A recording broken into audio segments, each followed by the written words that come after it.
கர்த்தருடைய பரிசுத்த நாமத்துக்கு மகிமை உண்டாவதாக. இந்த வீடியோவில் நம்ம ஆதியாகமத்தின் புஸ்தகம் 10வது அதிகாரத்தை பற்றி பார்க்கலாம். இந்த அதிகாரத்தில் நோவாவினுடைய குமாரர்கள் 3 பேர், யாபேத், சேம், காம். இவங்க 3 பேருடைய சந்ததியை குறித்து தான் இந்த அதிகாரம் முழுவதும் சொல்லப்பட்டிருக்கு. 3 பேர் நிமித்தமாக தான் பூமியில் மனிதர்கள் பெருக துவங்குறாங்க ஜலப்பிரளயத்துக்கு பின்பாக. இந்த 3 பேரில் யாபேத்தின் சந்ததியை குறித்து முதலாவது ஆண்டவர் எழுதி வைத்திருக்கிறார். யாபேத்துக்கு மொத்தம் 7 பிள்ளைங்க. கோமர், மாகோகு, மாதாய், யாவான், தூபால், மேசேக்கு, தீராஸ். கோமர் என்ற பெயருக்கு எபிரேய அர்த்தம் என்ன அப்படின்னா நிறைவு. மாகோகு என்ற பெயருக்கு குரூப் ஆஃப் நேஷன்ஸ், அதாவது பிரதேசங்கள் என்ற பெயர். மாதாய் என்ற பெயருக்கு எப்போது அப்படின்னு அர்த்தம், எபிரேய அர்த்தம். யாவான் என்ற பெயருக்கு கிரீஸ் நாடு என்பது அர்த்தம்.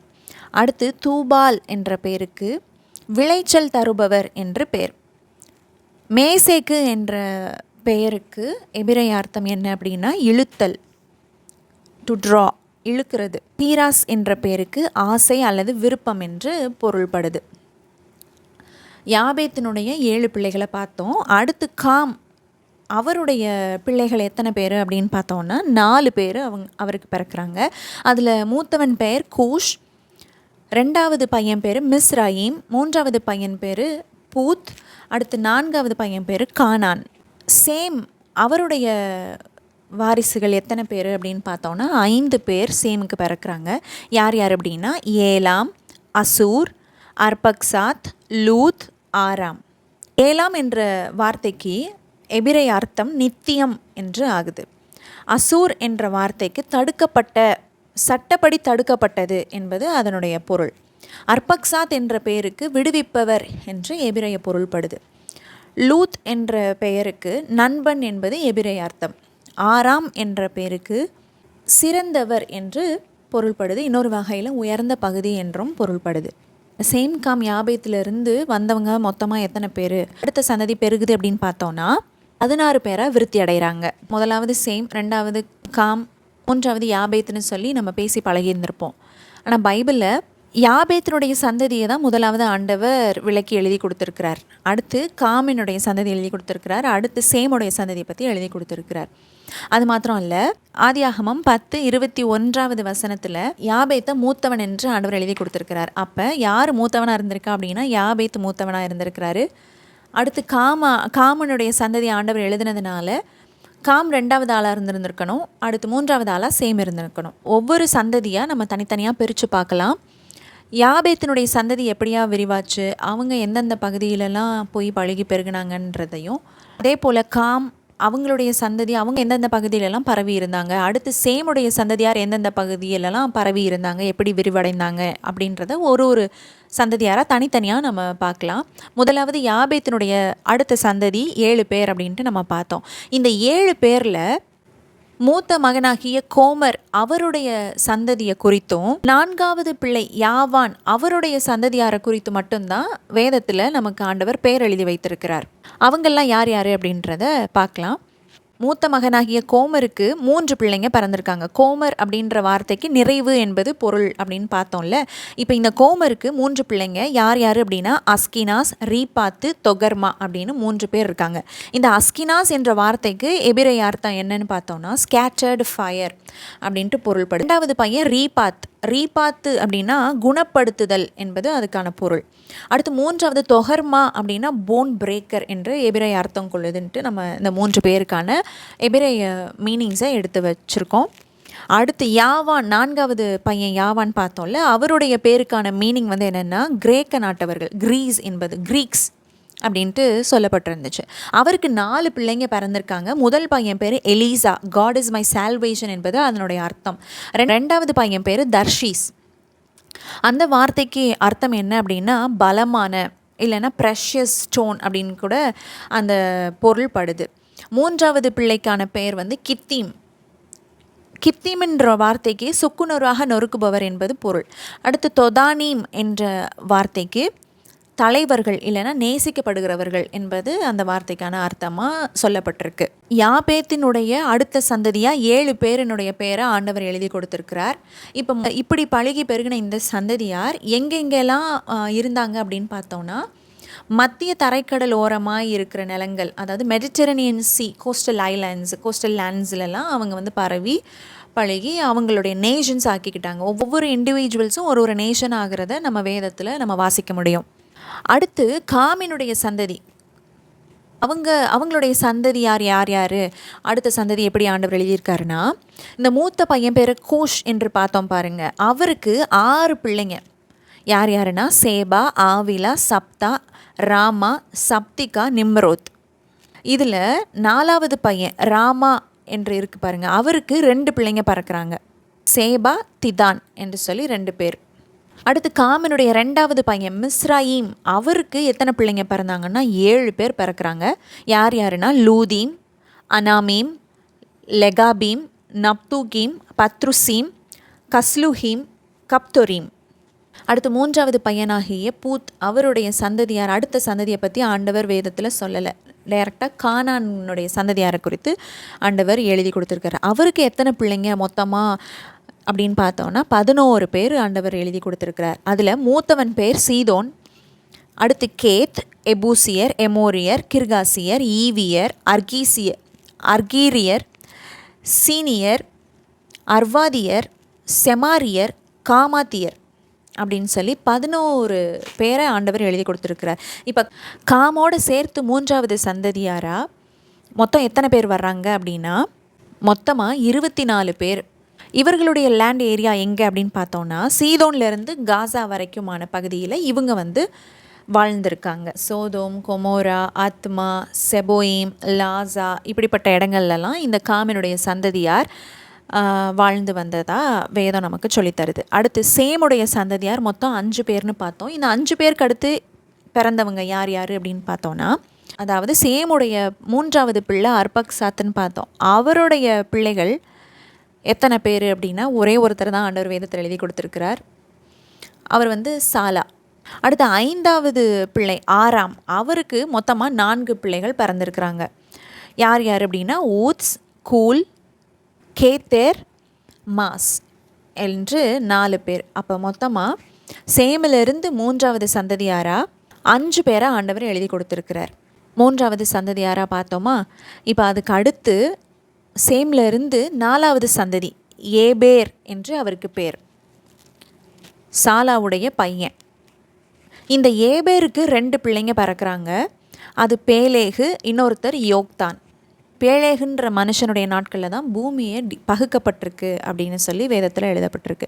இந்த யோக்தான் 2வது பையன் யோக்தான் இருக்கார் பாருங்க, அவருக்கு மொத்தமாக 13 பிள்ளைகள் பிறந்திருக்காங்க. யார் அப்படின்னா அல்மோதாத், சாலேப், அசர்மாவேத், ஏராகு, அதோரம், ஊசால், திக்லா, ஓபால், அபிமாவேல், சேபா, ஒப்பீர், ஆவிலா, யோபாப் அப்படின்னு 13 பேர் ஆண்டவர் எழுதி கொடுத்துருக்கிறார்.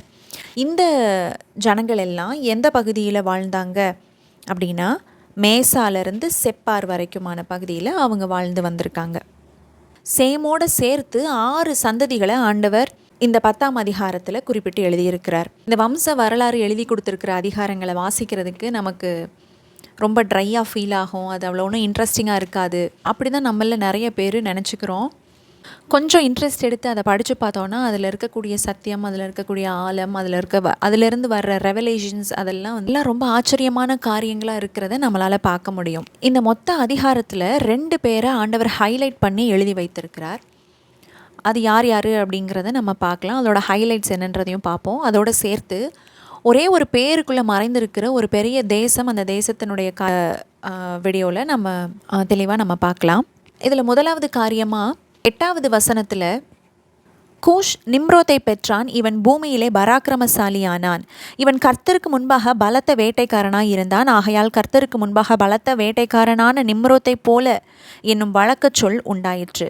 சினேயார் தேசத்தில் உள்ள பாபேல், ஏரேக், அக்காத், கல்னே என்னும் இடங்கள் அவன் ஆண்ட ராஜ்யத்திற்கு ஆதிஸ்தானங்கள். இப்படியா நிம்ரோத்தை குறித்து 8வது வசனத்தில் இருந்து 12வது வசனம் வரைக்கும் நமக்கு ஆண்டவர் இந்த ஒரு நபரை குறித்து இவ்வளவு பெரிய விஷயங்களை நமக்கு எழுதி கொடுத்துருக்கிறார் அப்படின்னா அதில் அது வந்து சும்மா ஆண்டவர் எழுத மாட்டார். ஏதோ ஆண்டவர் முக்கியத்துவப்படுத்தி இவ்வளவு தூரம் எழுதியிருக்காரு அப்படின்னா அது என்ன அப்படின்னு அதுக்கு முக்கியத்துவம் கொடுத்து நம்ம ஆராய்ந்து பார்க்கணும். இந்த நிம்ரோத் யார் அப்படின்னு பார்த்தோன்னா காம் அவருடைய பேரன் தான் இந்த நிம்ரோத். காமுடைய மூத்த மகன் கூஷ் அவருடைய ஆறாவது பையன் தான் இந்த நிம்ரோத். அவன் பராக்கிரமசாலியாக இருந்தான் அப்படின்ட்டு வேதத்தில் சொல்லப்பட்டிருக்கு. அது மாத்திரம் அல்ல, அவன் கர்த்தருக்கு முன்பாக பலத்த வேட்டைக்காரனாகவும் இருந்திருக்கிறான். அவனுடைய இந்த திறமையை வைத்து பழமொழியே உண்டாகுது. அவனை போல ஒரு வேட்டைக்காரன் கர்த்தருக்கு முன்பாக ஒருத்தன் உண்டோ அப்படின்னு சொல்கிற அளவுக்கு பெரிய ஒரு வேட்டைக்காரனாக இருந்திருக்கிறான். அது மாத்திரம் இல்லை, அவன் வந்து 2 ராஜ்யங்களை உருவாக்குறான். ஒன்று சினேயார் தேசம். சினேயார் தேசம் அப்படின்னா வேறு எதுவும் கிடையாது, நம்ம எல்லாருக்கும் நல்லா தெரிந்த பாபிலோன் தான். த லேண்ட் ஆஃப் பாபிலோனியா அப்படின்னு சொல்லி இருக்குது. அதைத்தான் சினேயார் தேசம் என்று சொல்லப்பட்டிருக்கு. இதில் 4 பெரிய சிட்டிஸை அவன் உருவாக்கியிருக்கான். அதில் முதல் சிட்டி பேர் பாபேல், 2வது சிட்டி ஏரேக், அண்ட் 3வது சிட்டி அக்காட், 4வது கல்னே. இப்போ இந்த ஒரு சிட்டிக்கும் உண்டான மீனிங்ஸை நம்ம எடுத்து பார்த்தோம்னா, பாபிலோன் அப்படின்னா டு கன்ஃபியூஸ் அப்படின்றது அதோடைய அர்த்தம். ஏரேக் அப்படின்னா long suffering, very long suffering. அடுத்து 3வது அக்காட் அப்படின்னா ஃபோர்ட்ரஸ், அதாவது கோட்டை. அடுத்து கல்னே அப்படின்றது இம்ப்ரெசன்மெண்ட். இது 4ம் அவனுடைய முதலாவது ராஜ்யத்தினுடைய சிட்டிஸ் அதெல்லாம் வருது.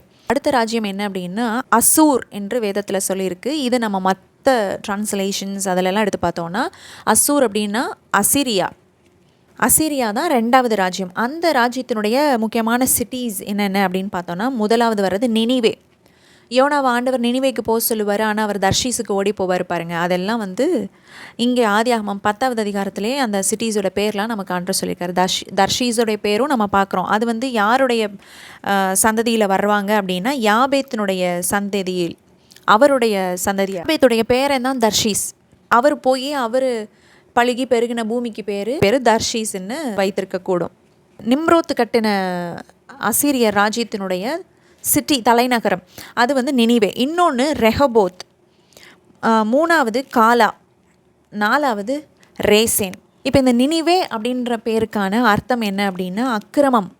இன்னும் நமக்கு புரியும்படியாக சொல்லணும்னா ஒழுக்கக்கேடு. அடுத்து ரெஹபோத் அப்படின்ற வார்த்தைக்கு broad place or broad space அப்படின்ட்டு அதுக்கு பொருள்படுது. அடுத்து காலா அப்படின்னா விகரஸ், வீரியமான அப்படின்ட்டு அதுக்கு பொருள். அடுத்து ரேசேன் அப்படின்ற பேருக்கு அர்த்தம் என்ன அப்படின்னா கடிவாளம், பிரிடில் அப்படின்னு சொல்லப்பட்டிருக்கு. இந்த 2 ராஜ்யங்களையும் அதனுடைய சிட்டிஸையும் உருவாக்குனது யார் அப்படின்னா காமனுடைய பேரன் நிம்ரோத்.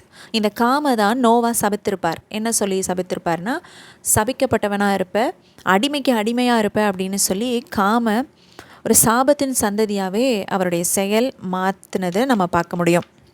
அடுத்து 2வதாக ஆண்டவர் ஹைலைட் பண்ணி காமிச்சிருக்க ஆள் யார் அப்படின்னா அதே காமனுடைய சந்ததியில் மிஸ்ராயிம் 2வது பையன், காமுடைய 2வது பையனுக்கு பிறந்த பிள்ளை கஸ்லுஹீம் அப்படின்ற ஆள். 6வது கஸ்லுஹீம் அப்படின்ற ஒரு மனுஷனை குறித்து ஆண்டவர் ஹைலைட் பண்ணி எழுதியிருக்காரு. என்ன ஹைலைட் பண்ணியிருக்காருன்னா 14வது வசனம், பெலிஸ்தரின் சந்ததிக்கு தலைவனாகிய கஸ்லுஹீமையும் அப்படின்ட்டு அந்த பேருக்கு முன்னாடி எக்ஸ்ட்ரா 2-3 வார்த்தையை ஆண்டவர் ஆட் பண்ணுறார். கஸ்லுஹீம் அப்படின்னு எழுதியிருக்கலாமே, ஏன் ஆண்டவர் எக்ஸ்ட்ரா அந்த வார்த்தையெல்லாம் ஆட் பண்ணுறாரு அப்படின்னா அது இம்பார்ட்டண்ட்டான விஷயங்கள் சொல்கிறதுக்காக தான். அப்போ அதை நம்ம கொஞ்சம் கான்சன்ட்ரேட் பண்ணி அதுக்கு பின்னாடி என்ன இருக்குன்ட்டு நம்ம ஆராய்ந்து பார்ப்பது அவசியம். பெலிஸ்தியரின் சந்ததி அவங்களுக்கு தகப்பனாகி கஸ்லுஹீம் அப்படின்னு சொல்லப்பட்டிருக்கு. யார் இந்த பெலிஸ்தியர் அப்படின்னு பார்த்தோன்னா தாவீது, கோலியாத். இவங்களை பற்றின சம்பவம் தெரியாதவங்க இருக்கவே முடியாது. அந்த கோலியாத் எந்த சந்ததி அப்படின்னு பார்த்தோன்னா அவன் ஒரு பெலிஸ்தியன். அப்படிப்பட்ட சந்ததிக்கு தகப்பன் யார் அப்படின்னா இந்த காமுடைய பேரன் கஸ்லுஹீம். இப்போ அடுத்து ஒரே ஒரு பேருக்குள்ளே மறைந்திருக்கிற ஒரு பெரிய தேசம் என்ன அப்படின்னு பார்த்தோன்னா காமுடைய 2வது பையன் மிஸ்ராயிம். மிஸ்ராயிம் யார் அப்படின்னா எகிப்திய சந்ததியார் இருக்காங்க பாருங்கள், அவங்களுக்கெல்லாம் தகப்பனானவர் தான் இந்த மிஸ்ராயிம். இவரிலிருந்து தான் எகிப்து தேசம் முழுவதுமே வந்துச்சு. இவர் தான் ஆன்செஸ்டர். இதெல்லாம் தான் இந்த அதிகாரத்தில் கொடுக்கப்பட்டிருக்கு.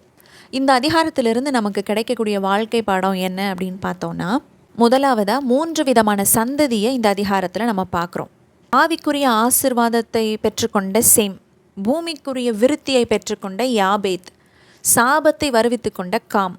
இந்த 3 பேரையும் முதல் பகுதியாக நம்ம எடுத்து அதோடைய ஆவிக்குரிய அர்த்தங்களை நம்ம கவனிக்கலாம்.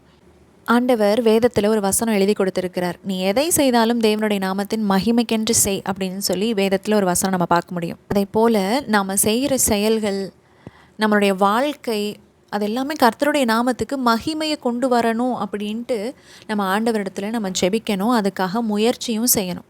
ஒரு செயல் செய்ய போகிறோம் அப்படின்னா ஆண்டவருடைய நாமத்துக்கு மகிமையை கொண்டு வருமா அப்படின்ட்டு ஒரு ஃப்ராக்ஷன் ஆஃப் த செகண்ட் யோசித்தோன்னா போதும்.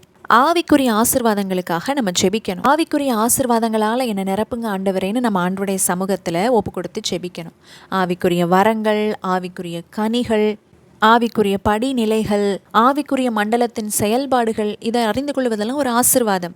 இப்படிப்பட்ட ஆசீர்வாதங்களுக்காக நம்ம ஜெபிக்கணும். ஜெபித்து ஆண்டவரிடத்துலேருந்து இப்படிப்பட்ட ஆவிக்குரிய ஆசீர்வாதங்களை நம்ம பெற்றுக்கொள்ளணும். ரெண்டாவது, பூமிக்குரிய ஆசீர்வாதம். பூமிக்குரிய ஆசீர்வாதம் என்ன அப்படின்னா விருத்தியை குறிக்குது. யாபேத் அப்படின்னா விருத்தி அப்படின்ட்டு தான் நம்ம பார்த்துருக்கோம்.